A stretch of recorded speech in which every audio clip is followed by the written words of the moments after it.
বৰ্তমান অসমত কেবক লৈ যি পৰিস্থিতি হৈছে সেই আপোনালোক সকলোৱে দেখিছে। বৰ্তমান অসমীয়া ৰাইজ, মহাবিদ্যালয়, বিশ্ববিদ্যালয়ৰ সকলো ছাত্ৰ ছাত্ৰী ৰাজপথলৈ ওলাই আহি আন্দোলন কৰিব লগা হৈছে। আৰু এই সময়ছোৱাত মই দুজন বিশেষ ব্যক্তিক মুকলিভাৱে কেইটামান কথা সুধিব বিচাৰোঁ। সেই বিশেষ ব্যক্তিকেইজন আন কোনো নহয়, সৰ্বানন্দ সোণোৱাল আৰু হিমন্ত বিশ্ব শৰ্মা। কেবক লৈ হৈ থকা আন্দোলন সম্পৰ্কে হিমন্ত বিশ্ব শৰ্মা আৰু সৰ্বানন্দ সোণোৱালে কিছুমান মন্তব্য কৰিছে। হিমন্ত বিশ্ব শৰ্মাই কৈছে যে ভবাতকৈ আন্দোলন কম হৈছে। তেওঁৰ এই কথাষাৰৰ পৰা অনুমান কৰিব পাৰি যে তেওঁলোকে আন্দোলন হোৱাৰ আশংকা কৰিয়ে আন্দোলন হ'ব বুলি জানিও কেব গৃহীত কৰিবলৈ ওলাইছে। তাৰ অৰ্থ এইটোৱে যে অসমীয়া ৰাইজ, অসমীয়া জাতি এইবোৰ থাকে নাথাকে বা সেই কথা ভাবিবলৈ তেওঁলোকৰ একোৱেই নাই। তেওঁলোকে কেৱল নিজৰ গাদীৰ কথা চিন্তা কৰিছে আৰু নিজৰ মন্ত্ৰিত্বৰ কথা চিন্তা কৰিছে। সৰ্বানন্দ সোণোৱালে কৈছে যে অসমীয়া ৰাইজে আন্দোলন কৰি লাভ নাই, কৰ্ম আৰু কৰ্তব্যক গুৰুত্ব দিব লাগে। আমি জানিব বিচাৰিম আপুনি কৰ্ম আৰু কৰ্তব্যৰ কথা আনক সকীয়াই দিছে, তেনে অৱস্থাত আপুনি নিজৰ কৰ্ম কৰ্তব্য কিমান পালন কৰিছে? বৰ্তমান জাতিৰ এই সংকটৰ সময়ত আপোনাৰ কৰ্তব্য কি হোৱা উচিত আছিল সেয়া আপুনি কিয় পাহৰি গ'ল? সকলো ছাত্ৰ ছাত্ৰীয়ে ৰাজপথলৈ ওলাই আহিব লগা হৈছে। বৰ্তমান সকলোৰে পৰীক্ষা চলি আছে। এই পৰীক্ষাৰ সময়ত ছাত্ৰ ছাত্ৰীয়ে পাঠদানত গুৰুত্ব নিদি ৰাজপথলৈ ওলাই আহি আন্দোলন কৰিবলগীয়া হৈছে। কিন্তু সেই আন্দোলন কৰিবলৈ তেওঁলোকক কোনে বাধ্য কৰিলে সেই কথা আপোনালোকে কিয় ভাবি চোৱা নাই? হিমন্ত বিশ্ব শৰ্মাই কৈছে বোলে অমিত শ্বাহে যি ভাষ্য দিব সেই ভাষ্যৰ পৰা আন্দোলন আৰু কমিব। গতিকে আমি এটা কথা ক'ব বিচাৰিম, অমিত শ্বাহৰ ওপৰত আপুনি ইমানেই নিৰ্ভৰ কৰিছে যে অমিত শ্বাহে ভাষ্য দাঙি ধৰিলে আন্দোলন কমিব বুলি আপুনি দৃঢ়তাৰে কৈছে।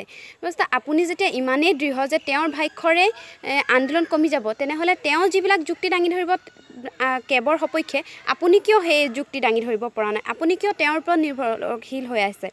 আৰু সৰ্বানন্দ সোণোৱাল, হিমন্ত বিশ্ব শৰ্মাই এটা কথা কৈ আছে বাৰে বাৰে যে কেবৰ সম্পৰ্কে এতিয়াও অসমীয়াসকলে নাজানে, কেব কি বস্তু তেওঁলোকে এতিয়াও বুজি পোৱা নাই। তেনে আপোনালোকক ইতিমধ্যে ডিব্ৰুগড় বিশ্ববিদ্যালয়ৰ পৰা প্ৰত্যাহ্বান জনাইছে যে কেবে আমাৰ কাৰণে কি কি সুবিধা আনিব, আপোনালোকে আহি মুকলিভাৱে কওক, মুকলিভাৱে আলোচনালৈ আহক।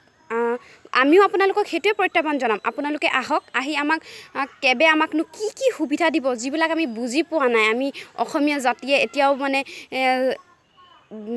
জনাই নাই কেব কি বস্তু, সেইখিনি কথা আহি আমাক স্পষ্টভাৱে জনাওকহি। আৰু এটা কথা স্পষ্টভাৱে আপোনালোকে জানি লোৱা উচিত, সংবাদ মাধ্যমৰ আগত ইটো সিটো মন্তব্য কৰি লাভ নাই। অসমীয়া ৰাইজে কেব কেতিয়াও মানি নলয়, অসমত কেব গৃহীত হ'বলৈ নিদিয়ে। যেতিয়ালৈকে এজনো অসমীয়াৰ গাত এটা বিন্দু মাত্ৰ তেজ থাকিব তেতিয়ালৈকে অসমীয়াই কেবৰ বিৰুদ্ধে প্ৰতিবাদ কৰিয়ে যাব। কেব কেতিয়াও অসমত গৃহীত হ'বলৈ নিদিয়ে। আৰু এটা কথা, আপোনালোকৰ এই যি ষড়যন্ত্ৰ, সেই ষড়যন্ত্ৰ কেতিয়াও সফল হ'বলৈ দিয়া নহ'ব। কিয়নো আপোনালোকৰ এনে ষড়যন্ত্ৰৰ বাবে এতিয়া পৰীক্ষাৰ সময়ছোৱাতো বিভিন্ন জাতি সংগঠনে লগ হৈ অসম বন্ধ দিব লগা হৈছে, আন্দোলন কৰিব লগা হৈছে। এই পৰীক্ষাৰ সময়ত যি বন্ধ ঘোষণা হৈছে তাৰ ফলত আটাইতকৈ ক্ষতি হ'ব ছাত্ৰ ছাত্ৰীসকলৰ।